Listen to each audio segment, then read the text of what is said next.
Hello everyone, it's Tuesday and you are watching Within the Frame where we delve deeper into the top stories, not only in South Korea but across the globe. I'm Kim Bo-kyung. With a low fertility rate, the population in South Korea has already hit its peak and has been on the decline since 2019. But rural regions are suffering the most. Unbalanced development across the country has led to the working-age population leaving their hometowns to find jobs in the Seoul capital region. Only senior citizens are left struggling with labor shortages and inferior infrastructure. Schools are closing in rural regions, forcing kids to transfer to other schools that are far away. Life is not easy for those living in the capital region either. With so much of the population living in and around Seoul, property prices have soared, making it hard for people to get married and start a family. For an in-depth analysis of the exhilarating depopulation of rural South Korea's regions and ways to achieve balanced regional development, we invite Choi Hyunsun, Professor of Public Administration at Myongji University. Professor Choi, welcome to the show. Greeting from the Belgrade, Serbia. Nice to meet you. All right. And we also have Kim Se-won, Professor of Economics at Ewha Women's University, on the line for us as well. Professor Kim, welcome and thank you so much for your time. Thank you for having me today. All right, Professor Kim, first question to you. Now, there are a growing number of regional areas with depopulation issues. What problems do overcrowded capital regions cause, and what economic downsides could we face if the depopulation issue does not get solved? I would say decreasing population in all regions except Seoul metro area would be one of the weakest parts in the future of Korea, along with rapid aging. Even Busan, the second largest city in population, is suffering from depopulation today. So that generates huge economic and social imbalances between populated regions like Seoul and other less populated regions. As more and more resources are focused in populated areas like Seoul, more income and decent jobs are focused in populated areas. Ultimately, that causes economic and social collapses of less populated areas, and which limits economic growth of Korea in the future. Right. Economic and social growth reduction is going to happen. Now, Professor Choi, a sharp increase in the number of senior citizens coupled with a record low fertility rate is one of the main reasons for depopulation issues in regional areas. Now, how is this affecting the problem of disappearing rural areas? Actually, there are many regions and the barriers affecting the disappearing of the rural towns, but maybe the population shrinking with the record low the birth rate, and then maybe the aging people is increased. Maybe those are two factors maybe influence a lot about the disappearing of the towns, rural towns. But we must remember that that's just the two just general regions, because the population down, the aged people going up.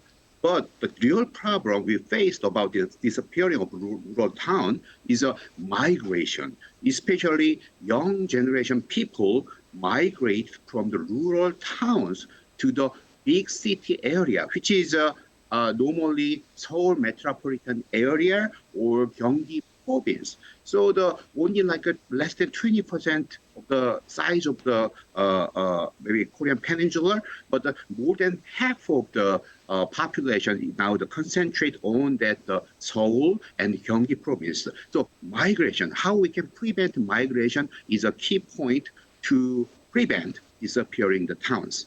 Right, so we need to focus on migration, like you said, Professor Choi. But, one of the main reasons why young people do not wish to live in regional areas is due to a lack of infrastructure, like hospitals, transportation, schools, and so on. But why was development so unbalanced in the first place? Is it related to any rapid urbanization or politics? Probably there are maybe good relations with the speed of the size of the urbanization, and then how the politicians react about these population migrations. But the real problem is we should understand why young people doesn't want to live in the rural areas. especially there was no fund they could find. There is no good job they want to find. So the how the government prepare maybe for the young generation people if they maybe allow them to live in the rural area, we must work some comprehensively about just good jobs, how we can make good jobs in the rural area, and how they can make fun with many cultural assets, and then just like a cultural opportunity. This is very important. So government need to understand what young generation needs, not only about the money and infra. Right, so government needs to focus on what our young generation working force population that is need, right, what they want. Now, Professor Kim, when we think of rural areas seeing population decline, we tend to think of agricultural communities, but actually megacities that once flourished thanks to major manufacturing or shipping industries are also seeing decline in population as well. Now, amid the fourth industrial revolution, how are these industries doing right now? And how is this affecting the rural population decline? And one more, how should such industries beef up their competitiveness? It is a very important point, Bo-kyung. There's no question, first of all, that the Ulsan, for example, has been one of the largest beneficiaries of rapid economic growth in the last 50 years. Ulsan is home of large manufacturing corporations like Hyundai Heavy Industries and Hyundai Motor. As of now, Ulsan region's personal income is one of the highest among all metro regions in Korea, along with the lowest unemployment rate. Before the COVID pandemic, we saw serious downturns of global shipbuilding industries, and it has led all Korean major shipbuilders to near almost bankruptcy. Even though shipbuilding industry is recovering now, Ulsan region's population is peaked in 2015, and then the population is declining slowly. Since Ulsan's population change is related to the global situation of industries hosted by Ulsan, the development of the fourth industrial revolution would be another factor of population change. So for avoiding a weaker international competitiveness in these industries, it is strongly recommended to incorporate the fourth wave industrial revolution technologies in manufacturing. Robust artificial intelligence, big data, and 3D printers are examples of these new technologies. But the technology does not come to our manufacturing automatically. There should be additional education and training for manufacturing workers. That's the one way to avoid the depopulation in huge manufacturing cities like Ulsan. Right, so those industries need to embrace technology, and also education should be the key to, educate those people who are going to work there. Now, since Professor Kim mentioned about the education part, Professor Choi, education is another pillar that we need to actually talk about. Fewer students in the region, of course, means fewer schools. So the Education Ministry came up with a plan that it will give more authority to local governments to improve the situation for regional universities. What authority are they referring to, and will the Education Ministry's roadmap work? I think it may work. Right now, the situation in the many rural areas is very serious. For example, in the last year, in Jeollanam-do area, there are 471 elementary schools, but 10% of the Jeollanam-do elementary schools didn't have any new students, which means maybe in the next 5 years, maybe 10% of the elementary school in the Jeollanam-do will disappear. But Ministry of the Education and then the central government try to maybe give the more authority to local government about education, and they give the more flexible budget. Maybe local government decide and local people get together. They decide how they spend the money, how they plan for the future. Maybe it may work. And then in each local area, different issue and different situation. So the we need to more flexible for the face the problems, and this is a very good movement. Government need their authority given to the local area is a very good moment for the maybe good change for the future. Right, so letting local governments have much more authority could lead to much more flexibility. Now, Professor Choi, one more question to you. A shortage of working age people means workforce problems for agricultural communities in most rural regions as well. Now, what risk does this pose? And of course, many say technology and attracting foreign workers could be possible answers, but what is your take on this? I don't think the technology can take a place with the working force. It is we must understand about the nature of the agriculture. So when we understand about the nature of the agriculture is we need the workforce, proper number of the workforce for the agriculture area. So many other countries who where the experience like a similar experience like us, maybe they try to allow more migrant immigrants to their country, especially for the rural area and the agriculture industry. So I think that it is time to our government need to more about the immigrants, especially for the area of the rural area, especially agriculture area. So maybe technology can help a little bit, but the real problem, we need the people. Right, so technology could help a little bit, but we need people. Now, Professor Kim, the Interior Ministry recently said that it will double the subsidy given to local governments in 89 regions with declining populations, and previously said it would give out an annual local extinction response fund, which is worth 1 trillion Korean won to local governments as well. But how do you believe this financial support should be effectively used to solve the problem? I think it could be only short-term solution, not the long-term solution. Central government's fiscal supports on local government is an understandable policy to lessen the rapid decline of local economies. But I have to say that it can't be a long-run solution again. The ultimate or long-run solution is private corporations that provide decent jobs, should be moving to local regions. Without that, we can have a sustainable policy that maintains local economies.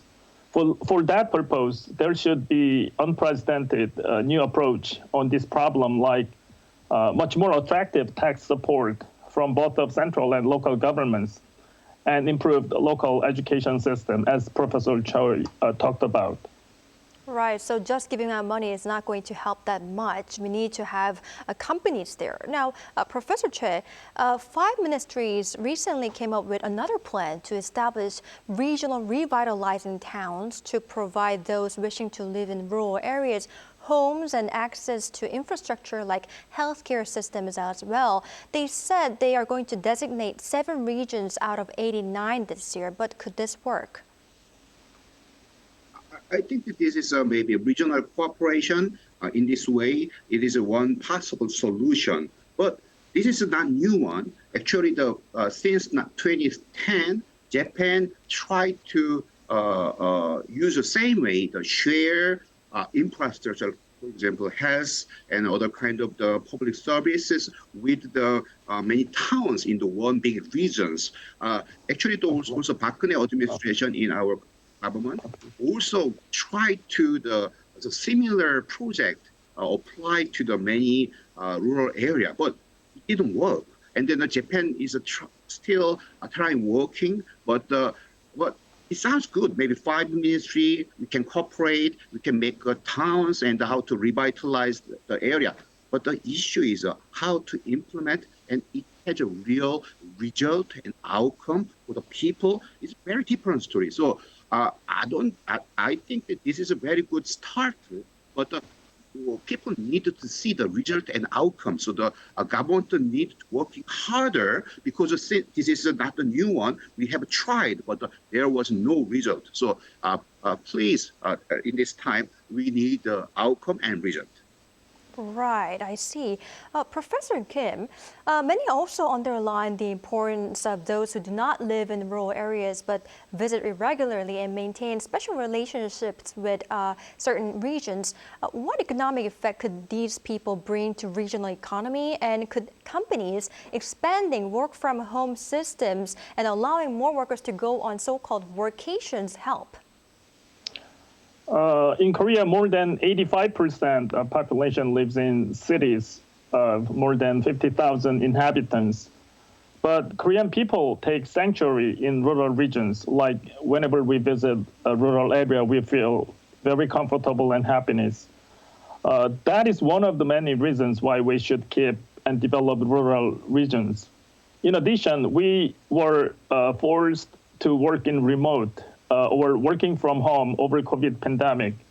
And some companies maintain this style of remote working system, even COVID pandemic disappears. It means that there comes more opportunities for the urban workers to move to rural areas. If this style of working is more spread out to all industries and companies, rural areas will be more popular and then more populated. Right. Professor Choi, experts also say looking at other countries with similar experiences could be an answer. One is Japan's compact city strategy. What is it, and could this be helpful for South Korea as well? And if there are any other good examples from abroad that South Korea could refer to, please elaborate more on those. Complexity is a very good solution in the worldwide. The concept of the complexity, maybe one small city or one town, maybe needs to have all components like jobs and then schools and shopping centers and fun and same time the many other components together. So they don't need to get out of the town and get out of the city to have public service and shopping and restaurants and other things. But this complexity, actually the concept of the complexity started from the 1970s in the United States, and then maybe around the 2000s, maybe the Japan tried to adapt this, and South Korea also has for a long time, we have this kind of concept, and it helps a lot about maybe regional survivor, especially in the rural area. You can have a complexity that would be a good. But just for example, we have many satellite cities around the Seoul. For example, the Bundang is a very successful city and new cities, which is Bundang has many good jobs. Okay, so I think we need the example not in the Gyeonggi province and the Seoul metropolitan area. We need maybe each province had an example. The city has have a good jobs, and the people get together. And there are shopping, restaurant, and fun together. Actually, government tried 혁신 도시, innovative the cities since the Nomuyon administration. It is a very similar concept, and the many public enterprise moved the area where is shrinking is started. But the outcome is still not satisfied, and the many people, many regions in the rural area regions, population is still getting lower and lower. So I'm not sure. It is a very good concept, but how it would work in the future. Right. I think this issue is quite a tough one to overcome. Now, Professor Choi, I mean, what should the central government take into consideration when dealing with this kind of matter? What's important to keep in mind for balanced regional growth?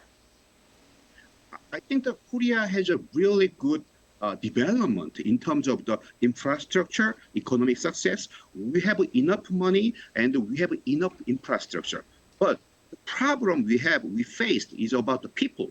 Why people hesitate to have, especially young people, hesitate to have children. They are afraid to have children, and the young generation people, they want to live in the Seoul and the Gyeonggi province, not in the Jeolla, Gyeongsang, other provinces. So we must understand people. So since maybe 1990s, we have many nice project and the policies about how we revitalize our rural areas. But it is time to maybe we must focus on, invest more on about people. Right, so we really need to understand people to solve this issue. Great. Now, unfortunately, this is all the time we have for today's edition, but it was great to have a chance to discuss the depopulation issue in South Korea that is facing right now and the way how the country should deal with it. Hope we could see some revitalized rural regions across the country. Well, thank you, Professor Choi and Professor Kim, for your insights. We really appreciate them. Thank you very much. That's all for Within the Frame tonight. Hope our viewers enjoy the rest of the evening. We'll be back tomorrow with more in-depth stories on the issues happening in South Korea and, of course, around the globe. Thank you for watching and goodbye.